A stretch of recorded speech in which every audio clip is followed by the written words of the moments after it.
नमस्कार, नवभारत टाइम्स के special so lunch का बंच में आपका स्वागत है। आपके साथ मैं हूं विनीत त्रिपाठी। इस वक्त उत्तर भारत बाढ़ की चपेट में है। इलाके जलमग्न हैं, लोग राहत शिविरों में जान बचा रहे हैं। प्रकृति का ये विकराल रूप दशकों बाद लोगों ने देखा है। सैकड़ों लोगों की मौत हो चुकी है, करोड़ों की संपत्तियां बर्बाद हो गई। पंजाब के हालात बहुत बुरे हैं। पूरे पंजाब को बाढ़ग्रस्त घोषित किया जा चुका है। सबसे ज्यादा पंजाब के 13 जिले प्रभावित हुए हैं। लगातार रेस्क्यू ऑपरेशन किया जा रहा है। कुछ ऐसे वीडियोस पंजाब से आ रहे हैं जो आंखें नम कर देने वाले हैं। सोशल मीडिया पर वायरल, जहां पर कई दिनों से लोग अपने घरों पर फंसे हैं और फिर उनका जब रेस्क्यू किया गया तो उनकी आंखों से आंसू निकल आया और उन्होंने गले लगा लिया लोगों को। ऐसी तस्वीरें सोशल मीडिया पर दिख रही हैं। सवाल यह है कि आखिर इस बार इतनी बारिश हो क्यों रही है? जिस बात का अंदेशा लोग लगा रहे हैं, क्या वाकई में ये हकीकत है? क्या ये कोई दैवीय प्रकोप है या फिर प्राकृतिक आपदाएं हैं? बादल फटना, लैंडस्लाइड, बाढ़, इस तरह इस साल इनकी तादाद, इनकी संख्या क्यों बढ़ती जा रही है? पिछले दिनों जब वैष्णो देवी धाम में अर्धकुमारी की पवित्र गुफा से पहले एक यात्री शेड के पास लैंडस्लाइड हुआ तो कटरा में ही रहने वाले एक व्यक्ति का रोते हुए वीडियो वायरल हुआ था। वो चीख चीख कर एक ही बात कह रहा था कि मत काटो पेड़, मत तोड़ो पहाड़, मां तपस्या कर रही, उनकी तपस्या भंग मत करो। हमने भी उनका इंटरव्यू किया था जिसमें उन्होंने बताया कि आखिर ये तबाही क्यों आ रही है। पहली बात तो ये है कि धार्मिक मान्यताएं अलग हैं और साइंस अलग है, लेकिन आप किसी भी नजरिए से देखिए, आप ये पाएंगे कि प्रकृति को हर रूप में केवल छला जा रहा है, नुकसान पहुंचाया जा रहा है। आप आस्तिक हों या नास्तिक हों, इससे कोई फर्क नहीं पड़ता, मगर आप प्रकृति के सानिध्य में हैं। उत्तराखंड में जब धराली में बादल फटा तो वहां पर सबसे पुराना कल्प केदार मंदिर, जो कि केदारनाथ धाम जैसा ही एक मंदिर है, वो भी लुप्त हो गया। तब भी वहां के लोगों ने कहा था कि ये बहुत अशुभ संकेत है। मंदिर कई फीट नीचे मलबे में दब गया, जो कि आज तक अभी नहीं मिला। इसके पीछे का कारण था उत्तराखंड में खीर गंगा के बहाव में बेशुमार निर्माण कार्य किए जाना। बात एक ही है, मगर हर कोई इसको अपने एंगल से देखता है। वहां पर खीर गंगा का जो वास्तविक रास्ता था, उसमें बेशुमार निर्माण कार्य किए गए। इतनी बरसात कई सालों से नहीं हुई तो आपको लगा कि नदी का पाट छोटा हो गया, आप उसमें निर्माण कार्य कर सकते हैं। ये तो बिल्कुल वैसा ही हुआ। कुछ दिन को मैं घर से बाहर चला जाऊं और आप मेरे घर पर कब्जा कर लें, लेकिन जब मैं वापस आऊंगा तो मालिक तो मैं ही हूं। कानूनन आपको मेरा घर छोड़ना पड़ेगा, वहां से हटना पड़ेगा। इस बात को समझना पड़ेगा कि विकास सही बात है, मगर विनाश के एवज में वो नहीं होनी चाहिए। आप कुछ भी मानिए, आप किसी भी इसको आस्तिक नास्तिक किसी भी नजरिए से देखिए, आप धर्म साइंस किसी भी नजरिए से देखें, नुकसान प्रकृति का किया जा रहा है, हर तरफ किया जा रहा है। आगे मैं कुछ रिपोर्ट्स का जिक्र करूंगा, जो साइंटिफिक रिपोर्ट्स हैं, जो बता रही हैं कि दशकों तक इंसान प्रकृति को लगातार छल रहा है। भारतीय मौसम विज्ञान विभाग IMD ने अगस्त के अंत में 72 घंटे में 300 से 350 mm बारिश दर्ज की, जो सामान्य मौसमी औसत से लगभग 3 गुना थी।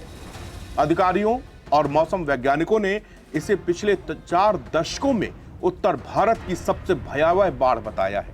इस बाढ़ ने 1998 के पंजाब बाढ़ की यादों को ताजा किया, जब सिंधु जल सिस्टम की नदियों ने खेतों और कस्बों को डुबो दिया था। लेकिन इस बार जलवायु परिवर्तन, अनियोजित शहरीकरण और जर्जर बुनियादी ढांचे ने इस प्रकृति के प्रकोप को बढ़ा दिया है। इस बार भी सिंधु नदी प्रणाली, जिसमें से सिंधु, रावी, सतलुज, झेलम, चिनाब और ब्यास शामिल हैं, उफान पर है।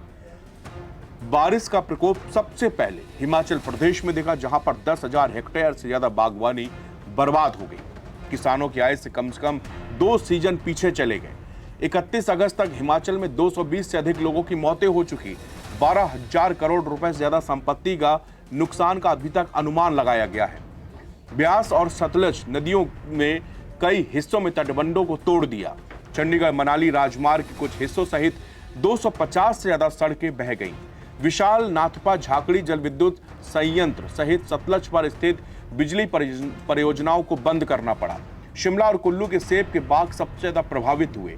यहाँ की सालाना उपज लगभग 5 करोड़ रुपए होती है। इसके बाद जम्मू कश्मीर, पंजाब, उत्तराखंड, उत्तर प्रदेश, राजस्थान भी बाढ़ से प्रभावित है, जूझ रहे हैं।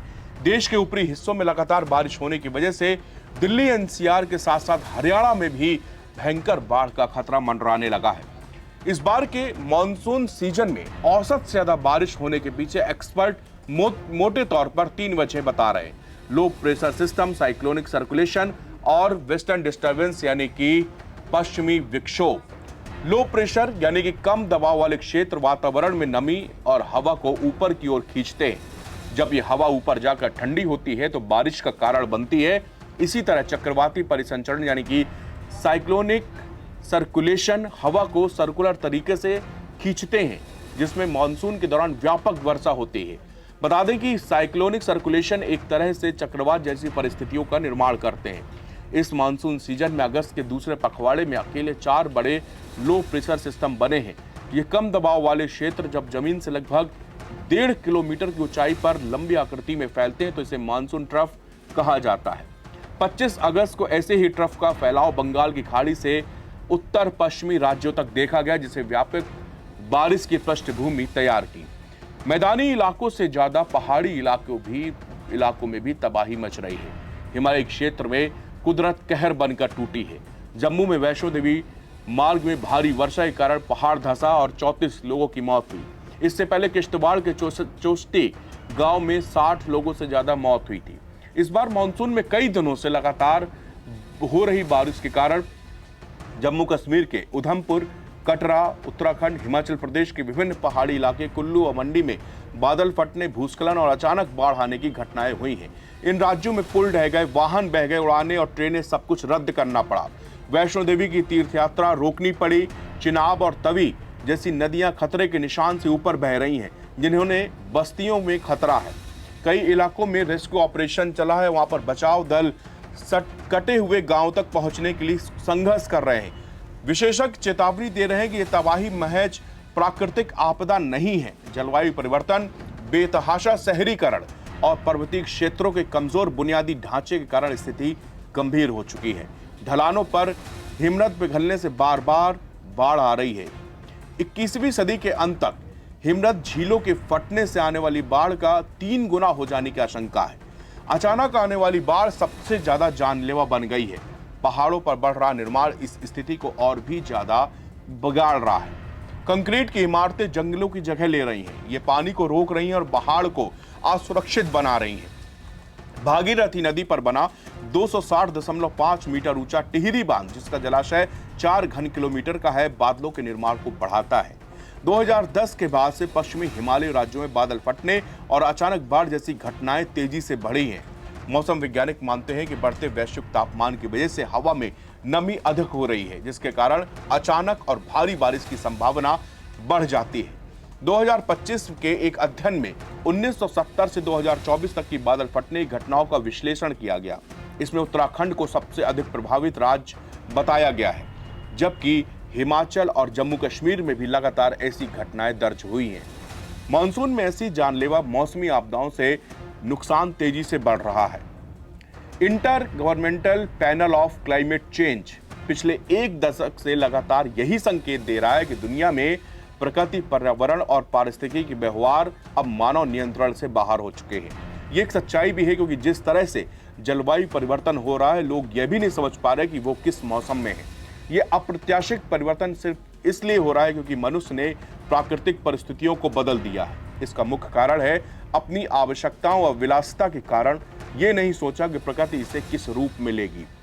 आईपीसीसी ने अपनी रिपोर्ट में यह भी स्पष्ट किया है कि इस बदलती हुई परिस्थिति और पर्यावरण का सबसे गहरा असर हिमालय या फिर ध्रुवीय क्षेत्रों, अंटार्कटिका और आर्कटिक पर पड़ेगा। वास्तव में ऐसा भी देखने में भी आ रहा है। इस बदलते मौसम के परिप्रेक्ष्य में सबसे बड़ा नुकसान हिमालय को ही उठाना पड़ रहा है। आज सबसे बड़ी आवश्यकता यह है कि हिमालय के ढांचागत विकास पर तुरंत गंभीर बहस होनी चाहिए, ताकि नीतियों के दायरे पर रहते हुए हिमालय और इससे जुड़े हुए राज्यों को न्यायसंगत और टिकाऊ विकास सुनिश्चित किया जा सके।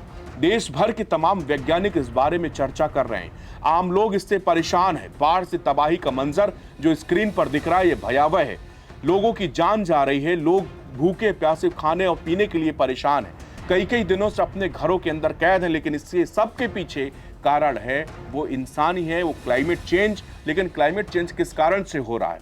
इसको लेकर बहुत बार बहस हो चुकी है, इसको लेकर वर्ल्ड लेवल तक बहस हो चुकी है कि आखिरकार पर्यावरण को किस तरह से कंट्रोल किया जाए। आप याद कीजिए, अपने बाबा परबाबा से उनसे अगर कभी बातचीत हुई, अपने बड़े बुजुर्गों के साथ में कभी बैठे हों, तो वो लोग बताते थे कि मौसम एक संयमित होता था, यानी कि बरसात में बारिश, जाड़े में जाड़ा होना और गर्मी में गर्मी होना। लेकिन अब सब कुछ मौसम इधर उधर डिस्टर्बेंस हुआ है, यानी कि बरसात में बहुत भारी बरसात, कभी जाड़े में बरसात हो रही है, कभी ठंड कम पड़ रही, कभी गर्मी ज़्यादा पड़ रही। इस तरह का जो डिसबैलेंस प्रकृति के साथ हुआ है, उसी का कारण है कि ये जो आसमान से आज आफत बरस रही है, इसने आधे देश को जलमग्न कर दिया है। सैकड़ों लोगों की मौत हो गई है, हजारों लाखों लोग बेघर हो गए हैं। हमारी यही प्रार्थना है कि सबसे भगवान सबको सुरक्षित रखे, सभी लोग अपनी जान बचा पाएं, क्योंकि ये इस समय आपदा की घड़ी है और पंजाब, जम्मू कश्मीर, हिमाचल, उत्तराखंड, ये प्रदेश सबसे ज़्यादा बाढ़ से ग्रसित हो चुके हैं।